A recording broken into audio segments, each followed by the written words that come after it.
What's up, y'all? Welcome back. This lesson is about moving your hands up the neck and learning new patterns to be able to play. Now, the thing that I just played there was an etude, meaning I'm really overdoing the elements that I'm trying to teach you. The main concept here is harmonized sixth.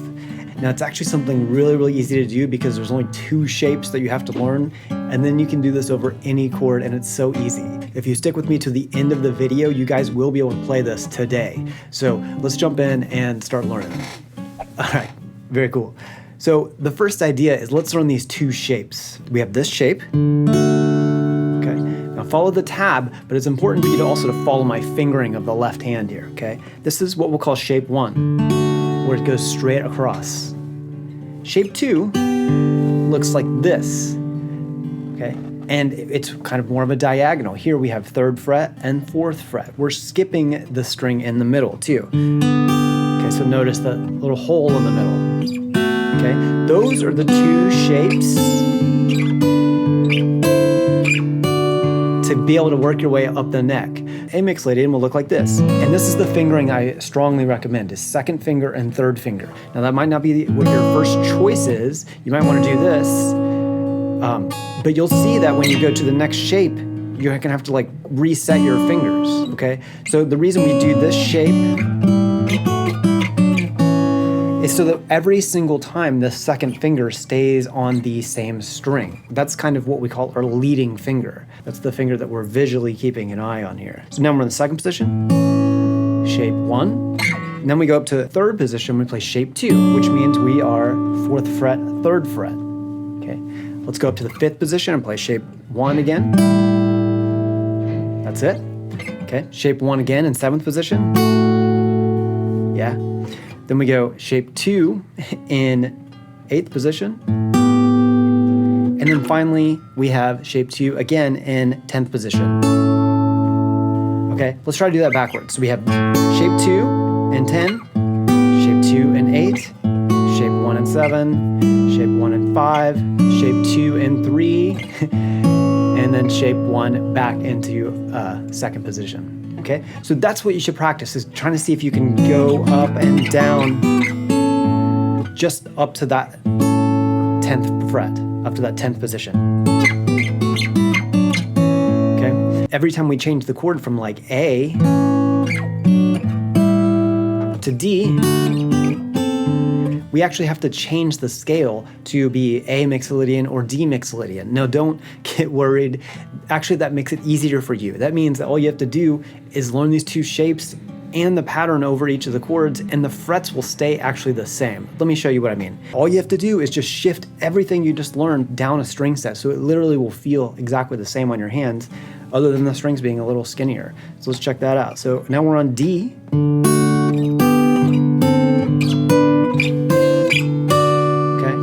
So that's kind of the beauty of actually changing the harmony when you're going up. So it might seem like you're having to do a lot more or keep a lot more in your mind, but if you think about it like patterns, it's actually a lot easier for you to learn because you can do the same thing. And then it sounds really cool, like a call and response.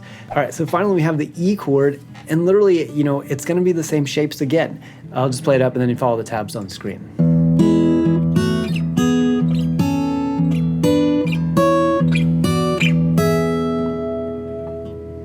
Okay, let's go backwards.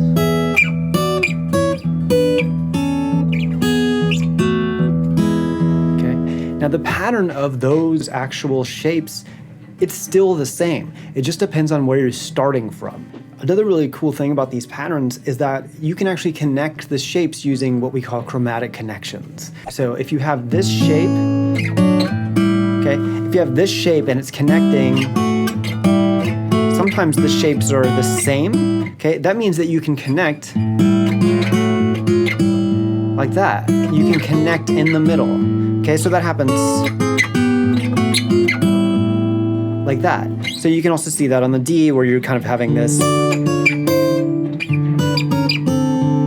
right? And we also did that on the E chord where we go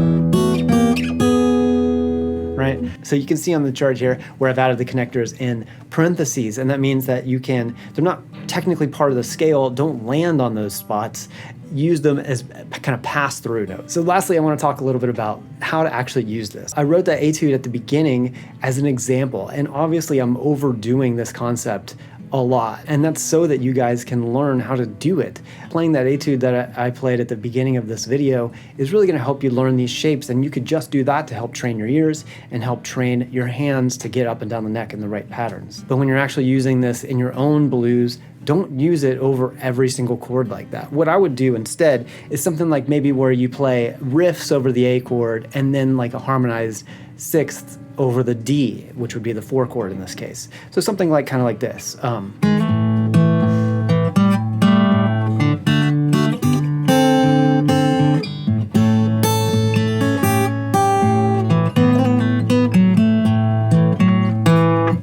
Right? So I'm playing kind of riffs over the A chord and then harmonized patterns over the D. So you could flip it back and forth. You could play riffs over the 4 chord and then harmonized scale over the 1 chord. All these types of things are really cool to plug into your blues patterns. And that's a really big concept of learning the 12-bar blues or learning a bunch of 8-bar blues patterns, and then learning how to plug in different elements, different techniques that you've learned, different scale patterns, different riffs. And thanks for watching. I'll see you guys in the next one.